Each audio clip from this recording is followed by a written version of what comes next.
Bon, je n'ai pas une formation de linguiste, ni une formation de linguiste appliquée, puisque j'ai fait mes études, moi, en France, puisque c'était originellement française. Et j'ai fait mes études en France en études germaniques, à Paris, à la Sorbonne, et que j'étais plutôt dans les lettres et les études littéraires. Ce n'est que parce que, à la fin de mes études, j'ai épousé un Allemand qui, lui, était désireux d'aller aux États-Unis, et donc je l'ai suivi. Et j'ai dû enseigner l'allemand, non pas dans l'éducation nationale, comme c'était prévu, comme je l'avais prévu, en faisant des études à la Sorbonne et à l'ENS de Sèvres, mais d'enseigner l'allemand aux États-Unis et en particulier aux ingénieurs de l'Institut technologique du Massachusetts.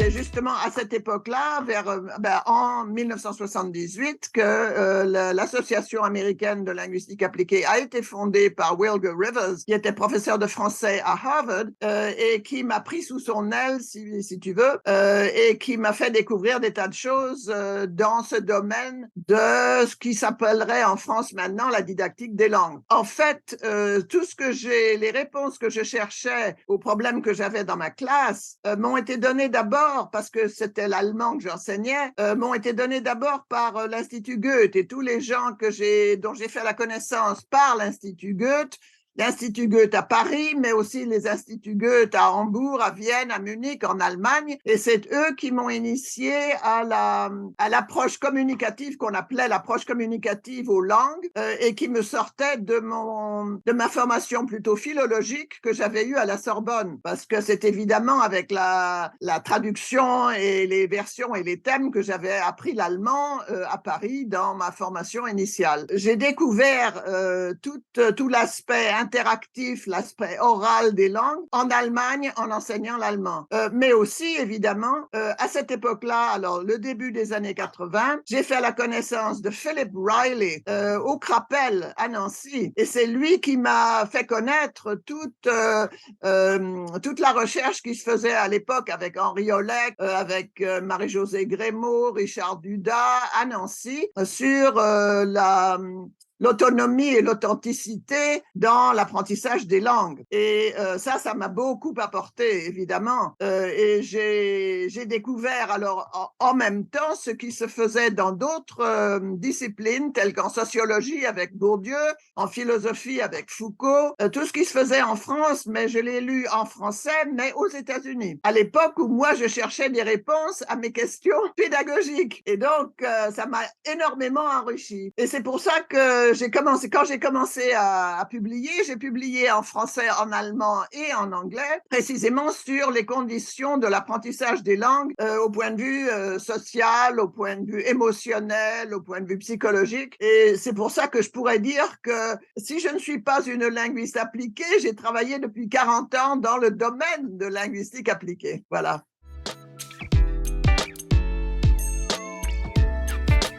Ce qui m'a toujours manqué dans la applied linguistic américaine, pas l'anglaise, mais l'américaine, c'était la dimension esthétique et la dimension littéraire. Évidemment, j'ai toujours puisé dans tout ce que je lis, enfin quand je lis pour me calmer un peu de la situation politique, je relis toujours Marcel Proust, Flaubert, voilà ce que je lis, évidemment. L'accent mis sur la forme qui m'avait fait fuir la France quand j'étais jeune fille et qui m'avait fait me réfugier dans le domaine des idées et de la philosophie allemande. Maintenant, avec l'âge, je reviens vers la forme et la forme comme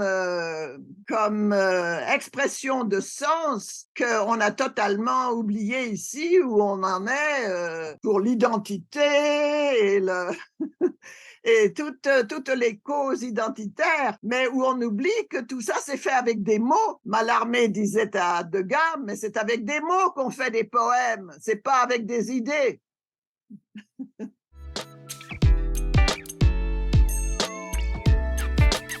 Alors là, je ne m'y suis ralliée que sur le tard. Enfin, sur le tard, c'était quand même dans les années 90. Mais c'est mon engagement avec la linguistique appliquée anglo-saxonne qui m'a fait connaître Chris Candlin. Chris Candlin, à ce moment-là, donnait des ateliers pour professeurs d'anglais aux Invalides à Paris et à Copenhague. Et par tous mes contacts avec les Allemands, parce que Chris Candlin travaillait pas mal avec les Allemands sur l'approche communicative, j'ai fait la connaissance justement du cercle qui incluait évidemment des gens comme Henry Widowson, Chris Candlin, etc. J'étais devenue la présidente de l'Association américaine de linguistique appliquée grâce à Wilger Rivers et à Sandra Savignon. Sandra Savignon qui enseignait le français dans l'Illinois et Wilger Rivers à Harvard. Je suis devenue la présidente de l'AILA en 2014 parce que ce qui m'attirait avec l'AILA, c'était ses contacts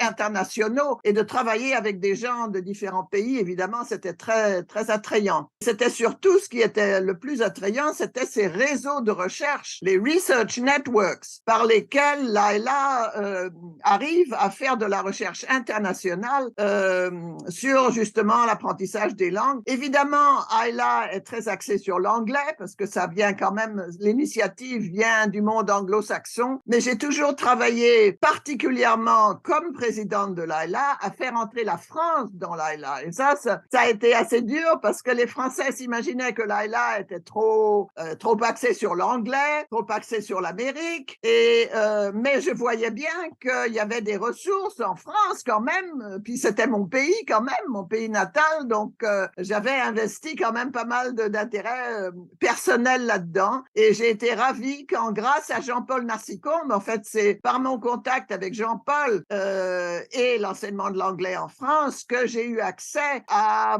des gens comme Daniel Véronique et comme d'autres.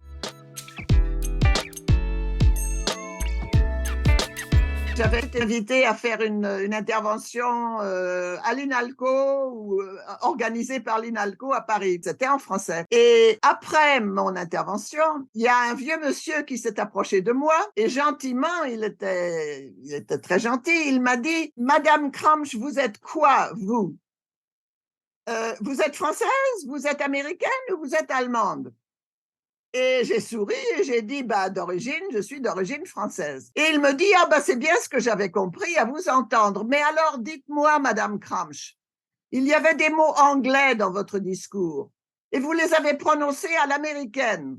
Il me dit, oui, mais si vous étiez vraiment française, vous les auriez prononcés à la française. Et je me suis tout d'un coup dit que pour être un native speaker, un interlocuteur natif, il s'agissait pas seulement de parler sa propre langue avec l'accent requis, mais il s'agissait de parler toutes les autres langues avec un accent français. Voilà. Si on la prend métaphoriquement, oui, j'étais pas à ma place. Je n'ai jamais été à ma place.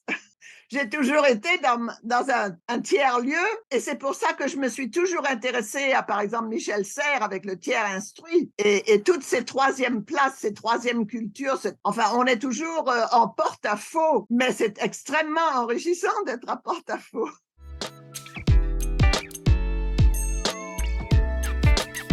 Mais c'est pour ça qu'il y a tellement de controverses au sein de la linguistique appliquée. Enfin, il y a des controverses politiques, alors au niveau des départements et au niveau des institutions, parce que c'est pas comment c'est en France, mais aux États-Unis encore, dans les grandes universités et même les grandes universités publiques, telles que la mienne à Berkeley. Dès qu'on a le terme appliqué après une discipline, tout d'un coup, on vous dit c'est moindre. Donc, linguistique appliquée, le département de linguistique n'en veut pas, les départements de littérature n'en veulent en tout cas pas, et donc comme linguistique appliquée, on est entre deux chaises de toute façon. Mais moi, ça, parce que je trouve qu'être entre deux chaises, c'est la nature même d'être bilingue ou multilingue, de toute façon. Et donc, je trouve que cet entre-deux ou entre plusieurs, cette pluridisciplinarité des linguistes appliqués est finalement un avantage. Mais il faut s'accommoder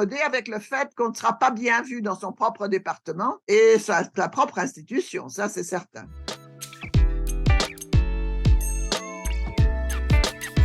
ou les 30 dernières années, on s'est servi de la définition de Christopher Brumfitt, qui était justement la linguistique appliquée. C'est une analyse du langage. Je te le lis en anglais. The theoretical and empirical investigation of real-world problems in which language is a central issue. Donc ça, c'était une définition assez linguistique, enfin, axée uniquement sur le langage. Mais maintenant, et c'est pour ça que j'aime bien mettre cette définition en contraste avec une autre définition qui date de 2011 de James Simpson, qui dit que la linguistique appliquée relie les connaissances théoriques sur la langue et le langage aux décisions qui doivent être prises dans la pratique sociale, éducative, culturelle et politique. Donc moi, je suis de plus en plus persuadée que c'est la politique et la géopolitique et la mondialisation qui influent sur la recherche scientifique de la linguistique appliquée. Enfin, pour moi, je ne sais pas si c'est l'âge qui me fait parler de ça ou bien alors la situation aux États-Unis, mais la politique au sens de Jacques Rancière qui fait la distinction entre le politique et la politique, c'est pas tellement la politique, mais le politique, c'est-à-dire toutes les luttes de pouvoir, les rivalités entre les différentes disciplines, entre les différentes acceptions du mot linguistique appliqué ou de à quoi sert la langue. La langue est devenue un enjeu politique, que ce soit la propagande politique, le populisme ou bien les stratégies de marketing des grandes corporations mondiales. Il est certain que le politique occupe une place beaucoup plus prépondérante dans notre discipline, je trouve. Mais alors, ça pose la question de la validité et de la crédibilité de nos efforts de recherche scientifique. Parce qu'évidemment, on va dire, si vous faites de la politique, vous ne faites plus de science.